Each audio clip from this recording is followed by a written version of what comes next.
Okay, so last month we started up the dividend portfolio from scratch, and we're going to be adding to it again this month. I'm just going to show you here in the account summary. This is a brand new account, so I don't mind showing this on YouTube. And this is going to be strictly for YouTube, this account. You can see the cash is at 43. I did add in $100.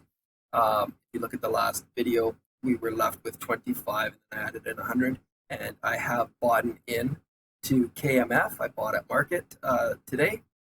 Approximately an hour ago. So we're just going to go over the last month we did the HCSG, and we bought in at market right around this area here. So it's gone up a little bit. It's at 25.65 right now. But the pick that we're going to be going over today is going to be KMF. And I bought this at market. You can see it's hovering around the 10.39. I bought in at 10.38. 10.385 is actually where I got in at price. Like I said, this is buy and hold. It is a dividend portfolio that we're building, and I'll keep building this on YouTube here for the next few years, and we'll see how it goes. If you want to join along, remember this is buy and holds.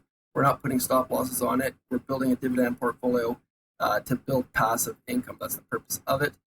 The amount that we're putting into it per month is anywhere from 50 to 200, and it will just depend on if there's any trade setups to take. So we look at KMF. I like where we're sitting on the daily, and if we go into the monthly, we can see whereabouts we're located. This was 2008 big downturn. It pays out monthly dividends, and I like whereabouts we're sitting here. And if it does go down, then I'll buy into it some more here. But as of right now, I don't mind buying into this, and we'll see where it goes over the next few years.